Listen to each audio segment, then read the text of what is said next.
It would help if I unmuted myself. Would help if I unmuted myself. Can everybody hear me now?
I don't know. I apologize for.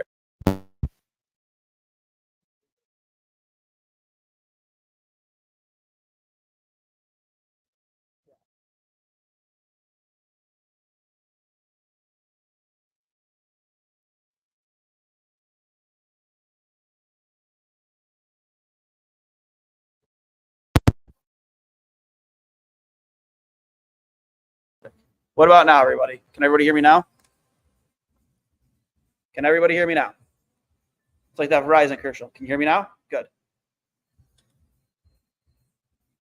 Are we good? Hello? Yes, no, maybe so. Okay. Everybody can hear me now. Awesome. Great. We tried a new mic setup to start the show.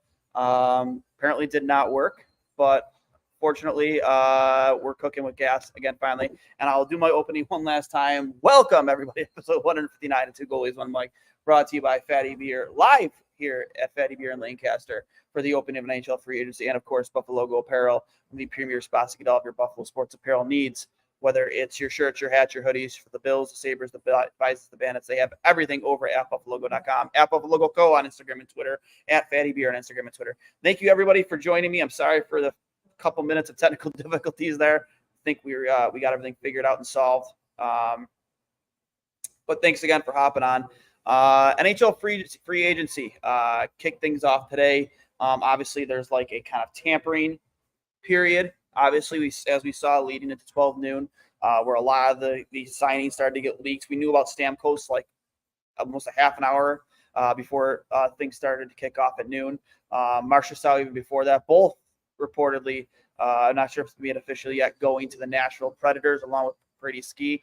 And how about a powerhouse there in Nashville now? I mean, Trotz, GM of the year before the season even starts, being able to get those three guys signed to kick things off here at for NHL free agency. A guy like Steven Stamkos, who spent 16 seasons in Tampa Bay, was their leader for such a long time, multi-time 50-goal scorer, just an absolute beauty when it came to just representing that team and that city as well as he did for such a long time. You have Jonathan Marchessault, former Conn Smythe winner from just barely over a year ago when the Vegas Golden Knights won the Stanley Cup. You add two fantastic players like that to your already very good lineup. They just locked in Juicy Saros long term. So they're locked in at net, and they signed a defenseman like Brady Ski, who just, as we all know, how good of a defenseman he can be.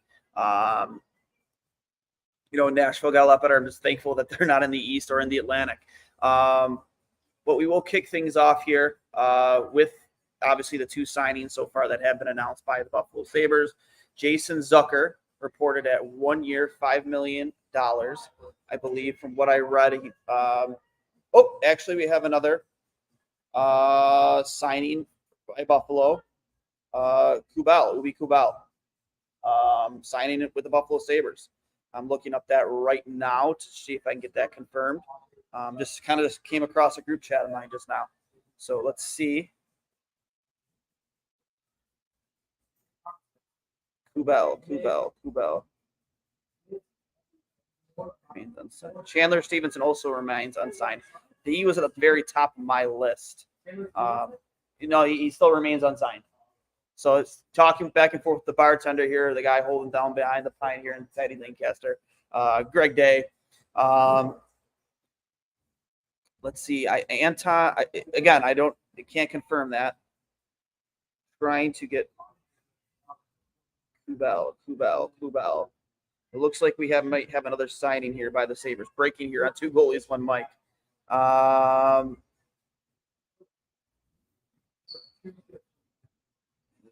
see here. I mean, this is per Chad DeDominicis. I mean, see it Matt Kopnak. I'm not sure where. Nicholas Ube-Kubel. Potentially a 1-year deal. Not really seeing anything like confirmed yet. Let's see here.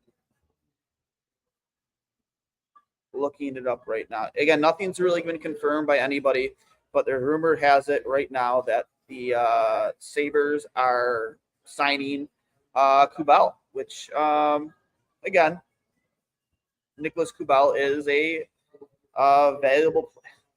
I'm trying to find nothing confirmed yet, but looks like Nicholas Ube-Kubel has signed with the Buffalo Sabres.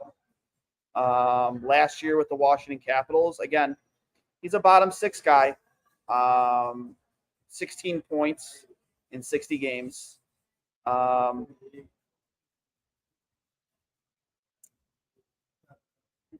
But again,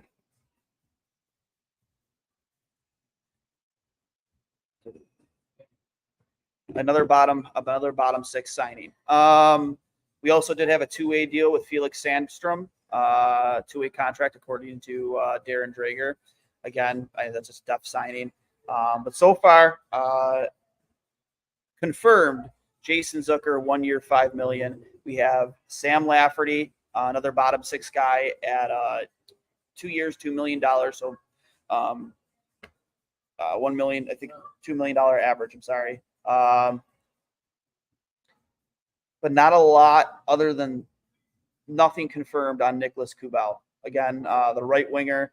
Again, bottom 6 guy. To me, this kind of shows the Lindy Ruff effect. It looks like Lindy wants his team to be tougher to play against. That's why you bring in a Sam Lafferty. That's why you bring in a Nicholas Kubel, because they are tougher players against. They're gritty. They have that sandpaper that we've been wanting. Jason Zucker, 32 years old. It's not a bad signing by any means. He didn't play a full season last year. He has deep playoff experience. I believe he has a cup. Greg, does Zucker have a cup? He did not have a cup. No cup for Zucker. Lafferty has a cup though, right? I believe with Chicago. Did he? I don't know. We'll have to take a look that one up. But yeah, we got guys behind the pine here at Fattey Lancaster helping me out, keeping me up to date. But yeah, obviously you try to find a way to make up the goals that just left your organization with Jeff Skinner. I don't know if Jason Zucker is that guy. I still view him as a bottom 6 guy, good defensive forward, a guy who's responsible, has playoff experience, deep playoff experience. You still haven't, unless Lafferty has won a cup, you haven't really added any rings to your room. But you definitely added a lot of sandpaper to your lineup with both of those signings. If Kubel is in fact confirmed coming to Buffalo, I like that for your bottom 6. It to me that shows that you have a plan in terms of what type of a team you want to be to play against. And you think about it, the bottom 6 before compared to now, you had Okposo and Girgensons down there. This also, tells us that Girgensons will not be back in Buffalo. If you're signing those guys, Girgensons isn't coming back, which I'll gladly pay Sam Lafferty $2 million, a younger, faster version of Girgensons, who could probably put the puck in a little bit and then not a little bit more. And he's just meaner. He's more physical. He's harder to play against. I love Zemgus Girgensons in his time in Buffalo, but let's be real. it was over with, just like Okposo. Like, those are guys that, they played with a lot of pride in Buffalo. They tried to represent the city as well as they could. But at the end of the day, they just, they became part of that losing culture here in Buffalo. Guys that weren't, never knew winning, never really learned what it took to win, because they never did any winning here. I don't think maybe in their entirety time in Buffalo. I'm not sure if Gergens has maybe had more than 2 winning seasons in Buffalo, above 500 record. That said, though, again, wherever he ends up, I know he allegedly sold his house and is in Pittsburgh right now. Maybe he signs with Pittsburgh. I don't know. Maybe that's his plan. But I always thought that Gergens represented the city well. He was a hard player, always worked his ass off. But his time in Buffalo was over with. I really just don't. You want to get younger there. You want to get harder to play against. You want more physical, more sandpaper, more grit, and that's what you get with a guy like Sam Lafferty. That's why you get a guy like Nicholas Kubel. And that's, I think, the Lindy Ruff effect. That's the type of team he wants. The bottom 6 that he wants. If any remember, Lindy Ruff loves to deploy that 4th line with specific goals in mind of shut down lines, hard to play against. When you go into a corner, you're looking over your shoulder. Who's coming at me? He wants teams to not think to feel that it's not going to be an easy time coming to Buffalo. That you're gonna get hit. People are going to be physical with you. It's, for too long coming into Buffalo felt like such like a cakewalk. You weren't going to get very physical. Nope. So no, confirmed. No cup for Sam Lafferty or Jason Zucker. I didn't think so. I think Lafferty came to Chicago shortly after the obviously the cup runs in Chicago. But yeah, I still very underwhelmed. I like at face value, yeah, these aren't sexy signings by the Buffalo Sabres by any stretch of the means. These are filling holes in your bottom 6. You still have a big hole in your top 6. How they choose to address that, they still have plenty of cap to spend. I just hope that answer in the top 6 is not Jason Zucker. 32 years old. He's coming off like a 32-point season. That is not a guy you really want to try and fill the void left by a guy who can score 30 goals the way Jeff Skinner did pretty consistently here in Buffalo and won 40-goal season. So for me, I hope that's not the solution. I tweeted it out a few days ago, actually yesterday, I think it was, my wish list. And a lot of those guys on my wish list are gone. But the one guy at the top of that wish list that is still out there that hasn't been signed yet, Chandler Stevenson. Get that guy signed. If you get that guy signed, and if that's all you do, I am elated, over the moon, happy with this, with what they've done in free agency. Because at the end of the day, I still think that you have a big hole at your third line center position. I know they just qualified Peyton Krebs, but I mean, there's a lot. He's a former first-round pick. Part of the biggest trade in franchise history. But at the end of the day, he really didn't, fill those skates in that shadow left by Casey Middlestad after he left. He was given a solid opportunity with like 20-something games to really, fill that void, and he didn't. I think he scored 1, maybe 2 goals in his entire time. Had a handful of points, but really never, ever, ever, ever filled that void. Chandler Stevenson would. And Chandler Stevenson is a guy that literally, you can slide him as your first line center, your second line center, your third line center, and he isn't going to miss a beat. He's won a cup. He's had deep playoff runs. I think he's a very undervalued guy in Vegas. Very quiet, plays an honest game, but puts the puck in the net, produces, can distribute the puck, plays a good 200-foot game. Would love Chandler Stevenson if that's even realistic. I know we've talked a lot over the last 48 hours about, you've seen the tweets from after the whistle about, and I'm not here to dispute or confirm those things, but after talking to Andrew, he flat out said that the only way Kane was leaving Detroit was if it was on a 3-year deal for $5+ million. That was the only way he was going to not sign with Detroit, and no team was, I guess, willing to give him that. So he took, and now I know it's base salary I think it's $4 million, but with bonus and incentives, how many games he plays, I think he gets up to $6.75 million. Which, if no team's going to offer you multi-years for that money, but Detroit is going to offer you 1 year for, in my opinion, incentives that are going to be pretty easy as long as he stays healthy for him to reach. It made sense. There was also a report via after the whistle that they went hard at Nikas, and he did not want to sign here. And Rucker McGrody out of Winnipeg, it was reported last week that he will not sign with the Winnipeg Jets. He doesn't want to be there because he doesn't see a path for him to the NHL in Winnipeg. And, him being potentially being a college free agent, they have to trade him. And it was also reported by them that he doesn't want to come here. He did not want to sign here.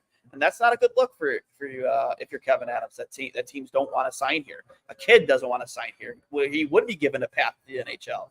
Like, if Rucker McGrady would have signed in Buffalo today, he is in the NHL lineup next season. That is a fact. And the fact that he didn't want it. So is it? I know that it's been disputed by other outlets, like, oh, they're wrong. We confirmed, but let's be real. Like, at the end of the day, is it really that hard to believe that players of value who know they have value don't want to sign with the Buffalo Sabres after everything that's the 13 years of losing, the ineptitude from ownership and management? I mean, regardless of how you felt about the situation with Jack Eichel, from a player's perspective, on the outside looking in, that's a black eye on the organization. It just is. I agreed with both sides. I agree that Eichel had every right to get the surgery that he wanted, but I also agreed with Kevin Adams' stance and the organization's stance that that's a big risk. Let that guy get that surgery. If it doesn't work out, then you're on the hook for that entire contract. It's a big risk, 100%. I agree with both sides, but that was a no-win situation for this franchise. Like, you were going to come out of that looking okay. I mean, yeah, sure, Vegas looks great. They let him get the surgery. They won a cup. Maybe had the Sabres let him get that procedure done. Maybe they work things out. Maybe he's still in Buffalo. Who knows? I don't know. But the way that whole situation from the outside looking at it, the way they maybe viewed the way it was handled, makes players hesitant to want to come here because, what if something happens to me? What if that's, I run into a situation like that and they're very hesitant in letting me get the procedures I want done. Players look at that stuff and they might not, might make them hesitant to want to sign here. As of right now, we got Dutch Jr. here. This team is still not a playoff team. I agree with you. It's not. Judging off what you had last year, you still have a hole on the blue line, in my opinion, unless they really do believe Samuelson will coming back healthy. Could be a top 4 guy. I mean, I believe he has a right-handed shot. And if he can get back to the form that he was at the season before last, yeah, he's a top 4 guy. But guy is always injured. You can't depend on him to stay healthy. So it's a tough risk to take, having that guy being your top 4 next year, in my opinion. If he's healthy and he's playing at the level he did 2 years ago, I'm all on board, 100%. Him and Darlene were great together. But last year, again, couldn't stay healthy, was playing hurt. And when he did seem healthy, he wasn't good. So I still think there's definitely a big void there for on the blue line. And there's still a void in the top 6. And I really hope that they don't think Jason Zucker is the answer for that. Another signing coming through, Stefan Noesen to the New Jersey Devils, 3 years at $2.7 million per.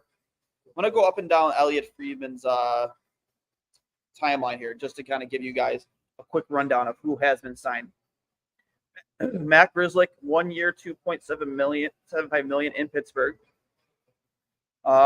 Friedman 7 minutes ago tweeted out, not sure yet how this is going to look contract-wise, but hearing Sean Walker to Carolina. Michael Amadio, 3 years at $2.6 million in Ottawa. Let me see. Welcome to Ottawa, Noah Gregor on a 1-year deal going to Ottawa. Warren Fogle to Los Angeles, 3 years in the around mid $3 million range. Goaltender Cam Talbot, 2 years for $2.5 million to Detroit. Jonathan Drouin will return to Colorado.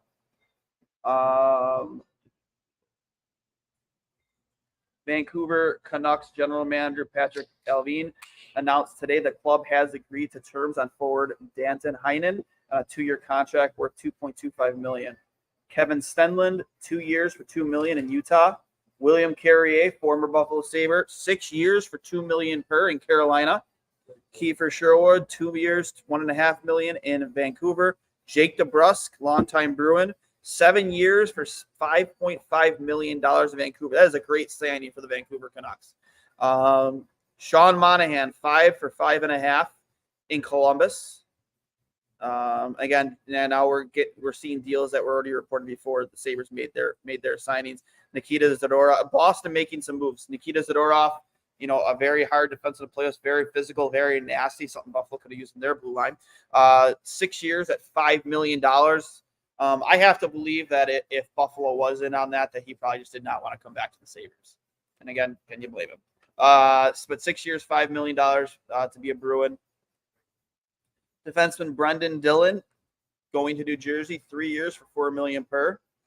Laurent Brossoit, goaltender, 2 years at $3.3 million per to Chicago. Arvidsson is going to Edmonton. Elias Lindholm, 7 years, $7.75 million in Boston. So Boston lands both Elias Lindholm and Nikita Zadorov. So 2 big signings for the Bruins. Again, both at the Atlantic. Atlantic just keeps getting better. David Perron, 2 years, $4 million in Ottawa. Anthony Stolarz, goaltender, 2 years, $2.5 million in Toronto. Brett Pesce, six years, $5.5 million per in New Jersey.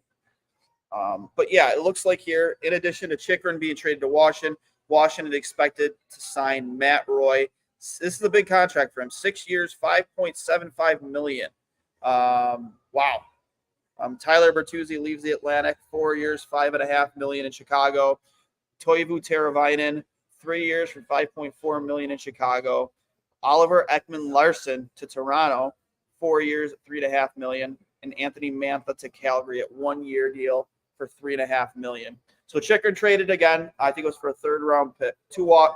Chychrun traded to Washington for Nick Jensen and a 2026 3rd round pick. And one other big signing was out of San Jose. Tyler Toffoli, goal scoring winger, goes to the San Jose Sharks, 4 years at $6 million per.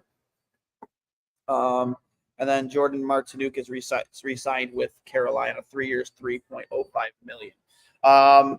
Yeah, a lot of sightings taking place. I mean, we kind of all knew about it going into the 12 o'clock start of NHL Free Agency. Not much was surprising. We almost knew about Stamkos. We knew about Marchessault heading in. We knew about Kane before staying in Detroit for 1 year. I almost hate it. I hate like the tampering period where I'd rather like sit there, noon hits, and then we're all sitting there waiting, and all of a sudden the deals start rolling. I hate the fact that we knew where Marchessault, Stamkos, and all those guys were going, heading into the noon start of NHL Free Agency. We got a question here from Matt. Big question now: who wears the C, Tuch or Dahlin? This is an interesting question because I think that Lindy Ruff changes that answer compared to what it was 6 months ago. Most people would assume that Dahlin would slot in. I don't know. We do know that Lindy Ruff did a lot of creative things with the captaincy all in Buffalo. For the longest time, he had both Briere and Drury serve as co-captains, which worked. It really did. Maybe that's something he might explore here with Dahlin and Tuch. I think those are your number 1 and number 2 choices. I think that, I think if you're going to ask me, it's a toss-up at this point. I don't think Dahlin is like the clear front runner. If you ask me, I think it's Tuch. I want it to be Tuch. And that's nothing against Dahlin. I just think that Tuch has dreamed about being the captain of this team since he was a kid. Given the opportunity to wear that letter proudly in blue and gold and red and black, I think that, that guy will he'll do it now, but he'll dive face first in front of a puck to win a hockey game for this franchise. And I think that's what you want your captain. I think that he's very, he's not afraid to speak his mind. And I think players listen. Again, that's not a shot against Duane. I think they all share the same characteristics. But if you're asking me, that's why I would choose Tuck. And again, if they go with Duane, fine. I'm good with it. So, question here from Josh. What are your thoughts on giving Tarasenko for 1 or 2 year deal? Greg Day holding down the bar here in Lancaster. What do you think, Greg? Tarasenko, 1 or 2 year deal? I would prefer 2 years. You would prefer 2 years? Okay. So Greg Day, man behind the pine here at Fattey Beer Lancaster, manages the whole joint, keeps this place from burning down. Would like Tarasenko at 2 years. I mean, is he a top 6 guy though? I don't know. Is he still? He's on our second line. You think he's on our second line? Second line, second power play. I could see that. I wouldn't be against it. I don't know. Tarasenko, again, still not signed. And again, unless something's come up, Chandler Stevenson, still not signed. I'm a big Chandler Stevenson guy.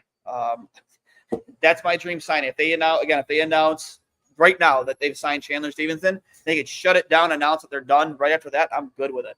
Absolutely good with it. Even if they sign nobody on defense. So I'd be completely fine with it. So Greg, anything else? You're supposed to be keeping me updated here. Yeah. Nothing yet. So trying to keep up as much as I can on what's going on. 69 days till bill season. 69 days? Nice. 69 days till bill season, people. And I don't know how much better it's going to be for the Bills this year. We'll see. No new signings to announce right now, but just your guys' thoughts on what the Sabres have done. Are we happy with? I'm personally at face value. I am very happy with Sam Lafferty. I think he fills a huge void and he makes his team more difficult to play with. Jason Zucker, very responsible two-way hockey player. Very, very happy with that signing. Not thrilled about $5 million for a guy who had 30 points last season, but you got to overpay guys right now in Buffalo to get them to want to come here. I don't know. At face value, those are good. Fills a hole. Bottom 6 signings. Kubel, again, the bottom 6 guy. He's going to fill a void in your bottom 6 and make you a much more difficult team to play against. I don't know. I at face value, I like him, but what this team needs to get over the hump and end a 13-year playoff drought, they need more. They need more because if this is what we're getting for free agency. And again, Beck Malenstein, or how you pronounce his name, they traded for him a 2nd-round pick, another bottom 6 guy. I really don't know where they're going with a lot of actually at four forwards signed. For the most part, you'd believe all bottom 6 guys. I don't want Jason Zucker on my top 2 lines. I just don't. I don't. That's a 3rd line guy right there, in my opinion. He's just not going to give you. You're just not getting the same player that he was a few years ago. Especially on 1 year deal. Maybe you get the most out of him because he knows he's trying to play for one more big contract on a 1 year deal. So maybe you hope you get a great season out of him. But for me, that's a 3rd line guy. Chandler Stevenson to Seattle. Fantastic. So there goes my dream. Chandler Stevenson, Seattle.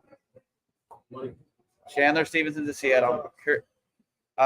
Curious to see the money on that one yet. Yep. I think almost every single guy I had on my list yesterday on Twitter is gone. Daniel Sprong might still be out there. I'd be happy with Daniel Sprong, but that deal wouldn't make any sense now at this point. Sprong, Lafferty, Sprong, same type of guy.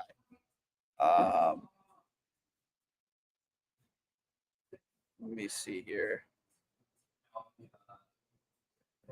I'm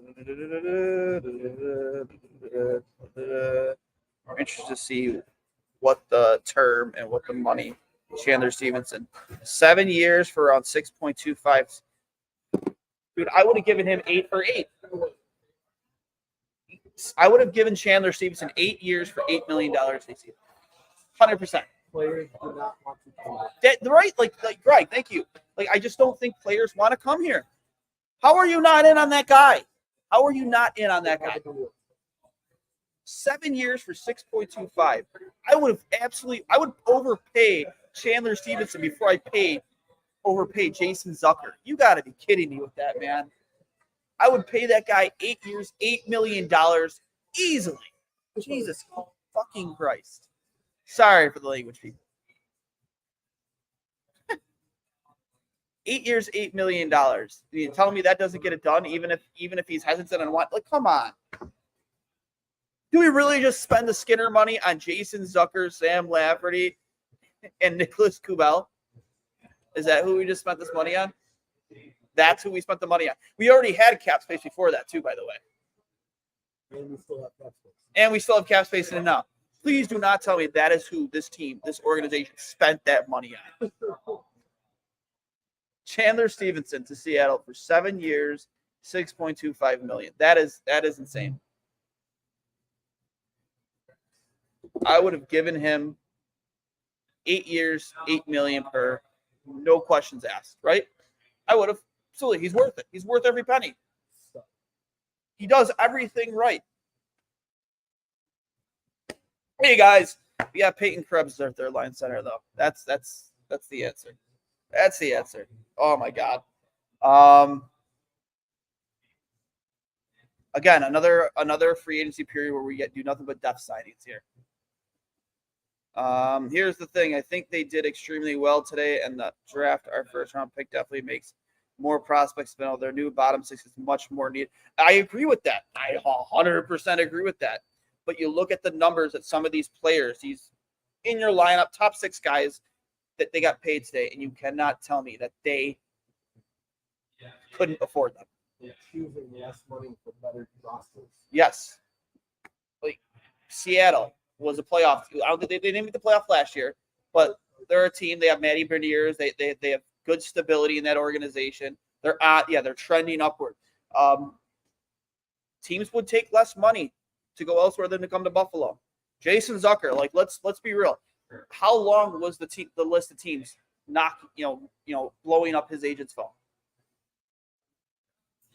I mean, Buffalo, much like the Taylor Hall, again, Zucker and Taylor Hall, two different players, obviously, but like signs a 1-year deal, gets overpaid to come here, definitely gets overpaid to come here, and what's going to happen here? He's going to hope he's going to hope that he has a great year. That's what makes you think that he signed here. He thinks he's probably going to have a top 6 role, doesn't he? He's going to have a good year. He's going to go somewhere else. That's exactly what's going to happen. That's what Taylor Hall was hoping for. Taylor Hall was never going to sign beyond that 1 year of Buffalo. He was hoping to do what exactly Jeff Skinner did: have a huge season, playing on Jack Eichel's wing, and then go cash in on free agency. And that's what Jason Zucker's hoping. Obviously we don't have a Jack Eichel here anymore. We had Tage Thompson and Dylan Cousins down the middle. Is Zucker a winger or is he a center? He's a winger, right? Yeah, he's a winger. Yeah, because he played on Crosby's wing. Yeah. He's going to play at our top 6, isn't he? He's going to play at our top 6. Oh, my God. He is going to play at our top 6. That's who we're replacing Jeff Skinner with, Jason Zucker. 32-year-old Jason Zucker off 30-something points this season.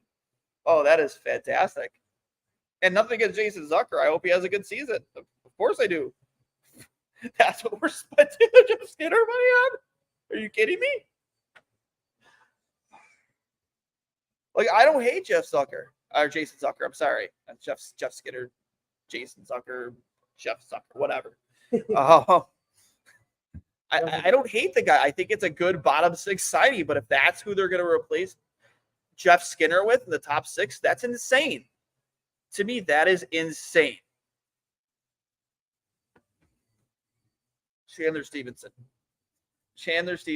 7 years for only $6.25 million. I would have given him 8 for 8 in a heartbeat, not even think twice about it. I would, if he's in Vegas, I would drive across country to Vegas, pick him up, and drive him back without thinking twice about it. Greg would have went with me. Road trip. Man. That's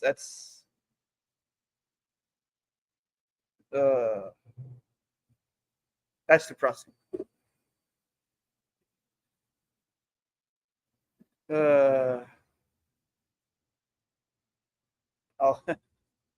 get garbage, expensive ass Skinner jersey wherever he goes and cheer him on, and he wins the cup next year. Watch him sign with Edmonton or something. They win the cup next year. Like, we're like the good luck Chuck of the NHL. Come play with us for a year or two, win the cup next year. We're good luck. We're the good luck Chuck of the NHL. Yeah.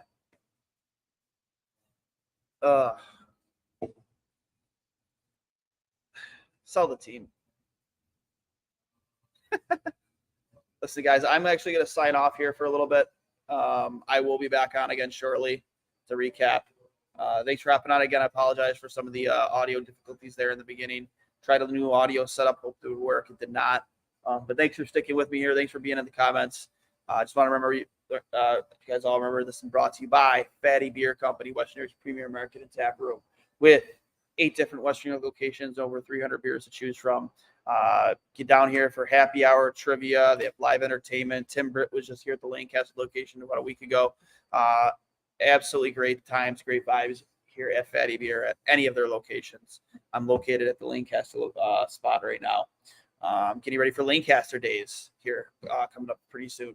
And then, of course, Buffalo Logo Apparel, one of the best spots to get any of your Buffalo sports apparel needs, whether it's the Sabres, the Bills, the Bisons, the Bandits. They have everything. You get your only exclusively at Buffalo Logo, the Lindy Ruff t-shirt, the RJ hat, which I'm wearing right now. I'll pull it off right now and show you guys. Shake your hands on that. Pay homage to RJ. There you go. And so many other options over at Fattey Beer. So make sure you go check them out. I am Duane for Two Goalies, One Mic. I will be back on again soon. Just going to take a little break here after kind of reacting to what's gone down so far. Dude, what's the song you end the pod with? That's by a band called Snakeland, and it's called Not Another Adult Contemporary. Fantastic song. This is the new adult contemporary. I apologize. It's Snakeland. You can find them probably on pretty much wherever you get your music. It's almost like that song is almost like an homage to Buffalo. The way it ends with maybe next year one more time. It's almost like a song paying homage to what we've been through as a city from sports perspective for who knows how long. But yeah, I'm signing out. We'll be back on again in a little while. Sabres signed Jason Zucker, Sam Lafferty, and looks like Nicholas Kubel. All three, in my opinion, bottom 6 guys. But as of right now, the opinion would be Jason Zucker is probably playing in your top 6, which unfortunately I don't agree with. So I'll sign off here for you guys for a little bit, guys. Catch you back on here again soon. And as always, as hard as it is to say, as difficult as it is to say, as frustrating as it is to say, as always, go Sabres.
could never take